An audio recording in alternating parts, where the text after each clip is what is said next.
Então bora lá, pessoal. Bora começar sem enrolação. Preenchedores faciais. Vamos entender o preenchedor facial à base de ácido hialurônico, que é a minha base aqui que eu quero mostrar para vocês como que a gente vai trabalhar.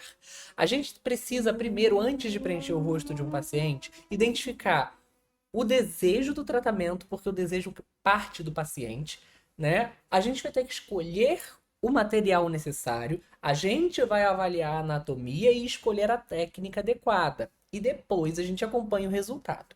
Essa identificação do desejo do tratamento, o paciente pode não saber exatamente o que ele busca. Ele pode falar: ah, eu queria melhorar o meu rosto, eu quero preencher o bigode chinês porque eu tô com muita marca de expressão nessa região. E aí você vai ver a região de têmpora, de zigoma desse paciente está toda afundada. Então ele não tem estrutura nenhuma nessa parte posterior. Então o paciente vai querer melhorar o bigode chinês, mas você precisa dizer para ele que se ele quer melhorar aqui, ele precisa preencher outra região. Então não é somente vontade do paciente, é também entender fisiologia do envelhecimento. E a gente vai entender isso juntinhos aqui. Mas antes da gente entrar nesses pontos, eu preciso que vocês entendam das tecnologias de reticulação dos preenchedores à base de ácido hialurônico. Porque, afinal, os preenchedores de ácido hialurônico são feitos de gel. E quando a gente fala de um gel, é um gel dessa forma aí que a gente está vendo essa ilustração do Restylane, que eu acho linda, que é um semissólido. Ele não é nem líquido e nem sólido. Ele é um gel. E o que isso significa? Que a gente vai ter várias diferentes apresentações que vão suportar pesos de forma diferente, forças de formas diferentes, então a gente vai ter diferentes forças atuando, a gente tem força de compressão, a gente tem força de cisalhamento, a gente tem que pensar na integração tecidual desse ácido no corpo, a gente tem que pensar se ele vai puxar mais água, se ele é mais hidrofílico ou não, porque o ácido hialurônico tem uma extrema afinidade por água, então a gente precisa entender da tecnologia de reticulação.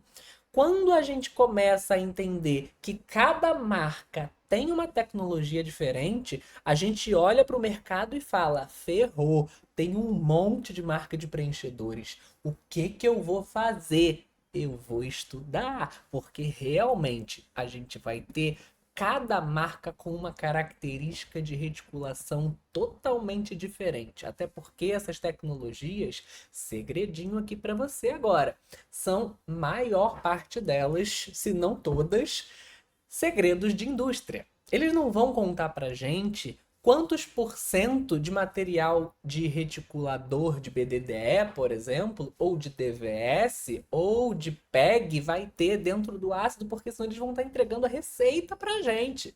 Eles falam que tem isso, mas eles não falam exatamente a quantidade. Quando você pega uma garrafa de Coca-Cola, não está escrito a receita como fazer Coca-Cola em casa. Está escrito que contém açúcar, água, blá blá blá, estabilizador, blá blá blá blá blá blá. Isso a gente sabe de cada um dos ácidos.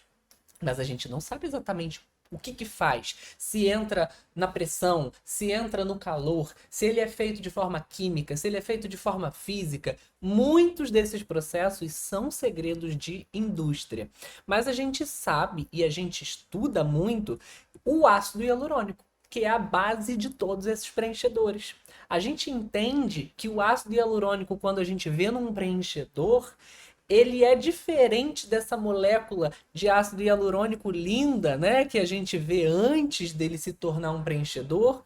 Ele vai estar numa trama de vários ácidos hialurônicos cross-linkados, e aqui, por exemplo, é o BDDE, o butanodiol de glicidil éter, que é um agente reticulador químico que está fazendo a cross-linkagem, ou seja, que está juntando as moléculas de ácido hialurônico numa tridimensionalidade, transformando aquela moléculazinha, aquela micromoléculazinha de ácido hialurônico pequenininha, em uma grande rede tridimensional, uma partícula grandona.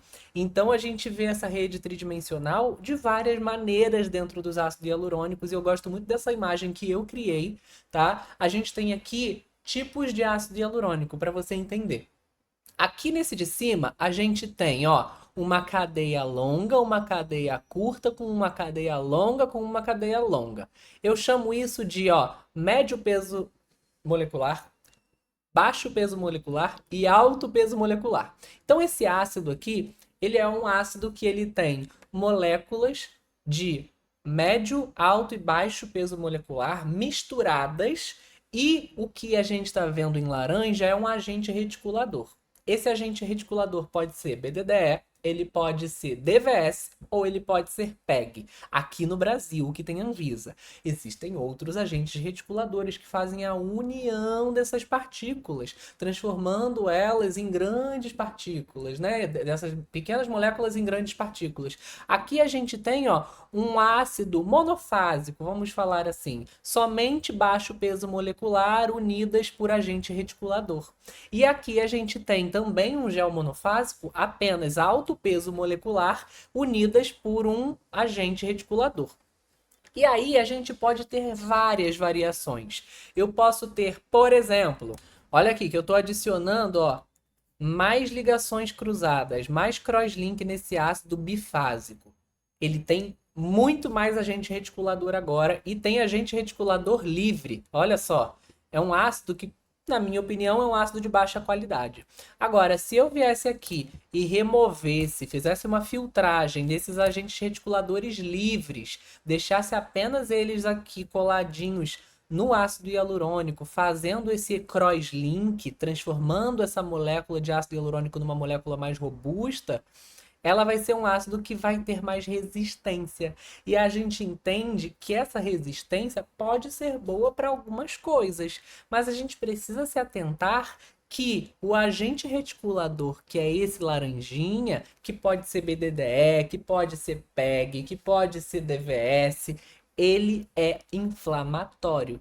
Só o ácido hialurônico sozinho não seria tão inflamatório, mas ele precisa de um agente químico reticulador que vai fazer com que ele tenha estrutura de se transformar num preenchedor.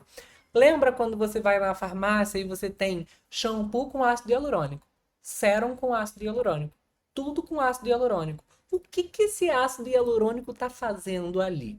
Ele tem alta afinidade por água, então ele vai ser hidrofílico, ele vai puxar água ali daquele meio em que ele se coloca. Se você passa um creme com ácido hialurônico, em tese é para ele hidratar aquele tecido, recrutar água para aquela região. Concorda comigo? Quando a gente injeta uma mescla líquida de ácido hialurônico na pele do nosso paciente, nós queremos promover uma hidratação intensa. Quando a gente usa um ácido hialurônico de alto peso molecular, ele penetra menos do que um de baixo peso molecular. Então, se você quer um ácido que vai permear tecidos, ele não pode ter um peso molecular tão grande. E ele não pode ser reticulado por agente reticulador. Agora, se eu quero que ele fique paradinho num lugar, eu tenho que, 2, ter um peso molecular adequado, ou então é um ou um agente reticulador químico que faça essa união das moléculas. Posso ter uma reticulação de ácido hialurônico feita de uma maneira por separação, por exemplo. E aí a gente vai entender a tecnologia que é única, por exemplo, do Restylane Nasha, a linha Nasha, que eles fazem como se fosse uma peneiragem. Eu pego ali os filamentos de ácido hialurônico que vieram industriais e eu vou ter grandes, pequenos e médios. Eu faço uma peneira. Vai sobrar os ácidos. Vamos botar aqui minha tela grande. Vão sobrar os ácidos, apenas os ácidos grandes. Eu vou fazer um preenchedor com esses ácidos grandes e eu coloco 1% de BDDE.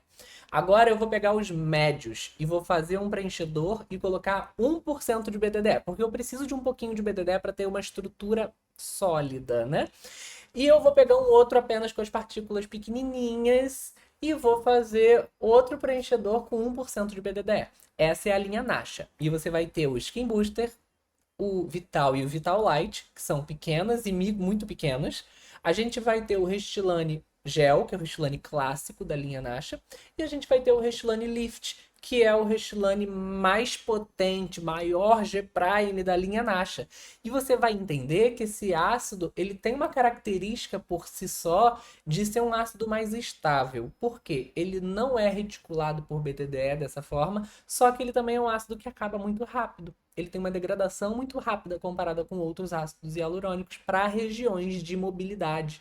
Então, por exemplo, para um lábio, ele não seria o mais indicado. Vamos lá, que eu sei que esse momento pode estar muito confuso na cabecinha de vocês, então vamos para o próximo módulo, a gente vai começar a falar um pouquinho de G', de volumização, de como esses ácidos agem na prática.